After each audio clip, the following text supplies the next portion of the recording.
Bienvenidos and welcome to another episode of Spain on a Fork. Today we're going to grab some simple everyday ingredients such as pasta, eggs, and cheese and create an extraordinary recipe.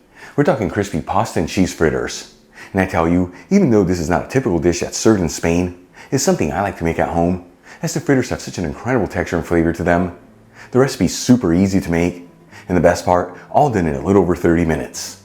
Folks, serve these fritters as a tapas appetizer, or even as a main course, next to a garden salad and a bottle of Spanish wine. Either way, it's the kind of food that's gonna fill you with so much goodness. All right, let's just jump right into this. I'm gonna fill a large saucepan with some water. You wanna go to about the halfway point.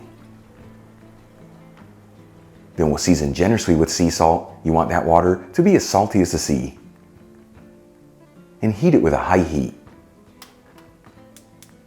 While the water's heating, I'm gonna measure out 4 ounces of pasta, which is 115 grams. I'm using small pasta shells here, but you can use any pasta you like. However, I do tell you, smaller pasta shapes do work better for this recipe. Once the water comes to a boil, we'll add in the pasta, and we'll give it a mix and cook the pasta until it's just al dente. Important to check the package instructions in the pasta you're using, that way you get your cooking times right on the money. In the meantime, let's start making the batter. I'm going to add in half a cup of all-purpose flour into a large bowl, which is 60 grams. We'll also add in half a teaspoon of baking powder, which is 2 grams. 1 teaspoon of onion powder, which is 2.5 grams. 1 teaspoon of garlic powder, which is 3 grams. And half a teaspoon of sweet smoked Spanish paprika, which is 1.25 grams.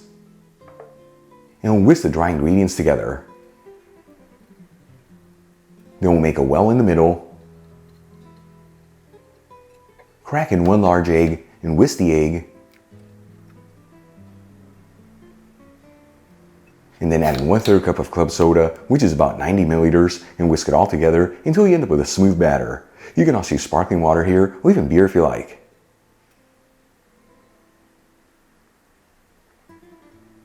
Once we end up with a smooth batter, I'm going to add in 1 cup of shredded cheese, which is 120 grams.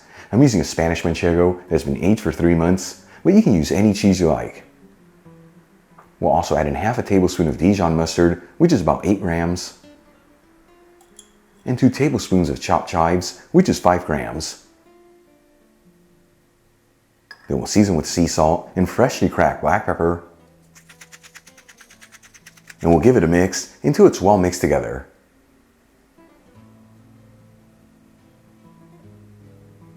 Okay, let's move back to the pasta. Once it's just cooked al dente, once again, make sure to check the package instructions in the pasta you're using. We'll remove the saucepan from the heat and drain the pasta into a colander and rinse it under some cold water. This is not only going to stop it from cooking, but it's going to bring it to room temperature. Then we'll shake off any of the excess water and add the pasta into the bowl with the batter. And we'll give it one final mix until it's well mixed together. And that's the exact texture you want for your batter. If you see that yours is too thick or thin, just adjust the amount of liquid you add in there. But like I've told you in the past, these fritter batters are very forgiving, meaning even if you don't have them right on the money, you're still going to end up with delicious fritters. For the final step, let's start cooking them up. I'm going to heat a large fry pan with a medium heat and add in 1/4 cup of extra virgin olive oil, which is 60 milliliters. Of course, you can use any oil you like here. I just prefer to use extra virgin as it gives these fritters a beautiful lift of flavors. Leave where you get the one I'm using in the description box below. After a couple minutes and the oil is nice and hot, we'll start adding in spoonfuls of the batter.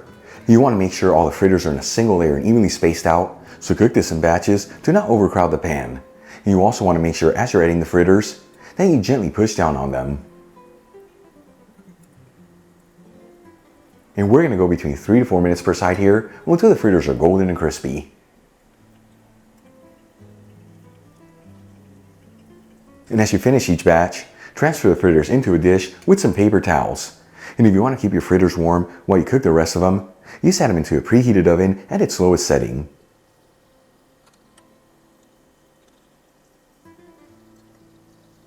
Once all the fritters have been fried up, let's make a simple mayo alioli that truly elevates this dish.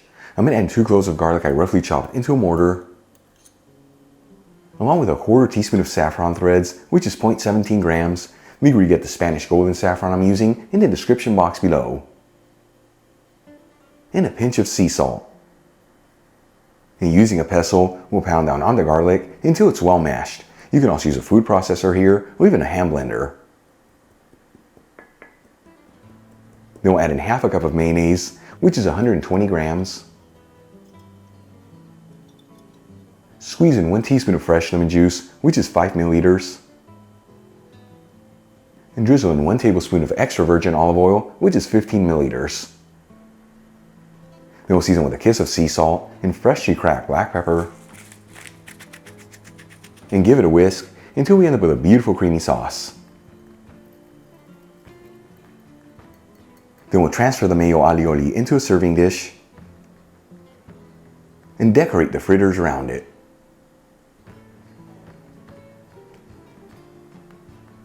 And check it out, folks, our crispy pasta and cheese fritters are done. Easy to make, the simplest ingredients, and all done in a little over 30 minutes. Let's give this a try and see how it turned out.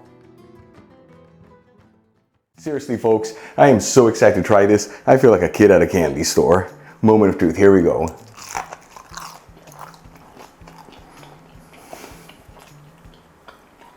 Check that out, take one. This right here is truly what comfort food is all about. Wow, so good. You have that light crispy texture on the outside. The inside, so many amazing flavors. You get the pasta and the cheese really shining through. It's kind of like a mac and cheese fritter. And of course, that simple mayo alioli rounds out for the perfect balance. Easy to make. Give it a try at home. Once again, as a tapas appetizer or even as a main course next to a garden salad. Either way, the kind of food that's gonna fill your body with so much goodness. Really quick before I go, a shout out to a couple of my patrons, Tamara Peace, Michael Elkent, and Beverly. Again, guys, thank you so much for being patrons of Spain on a Fork. You know how much I appreciate you. Enjoyed today's video, hit that like button, leave me a comment below, and if you're not subscribed, don't forget to smash the subscribe button and click on the bell icon.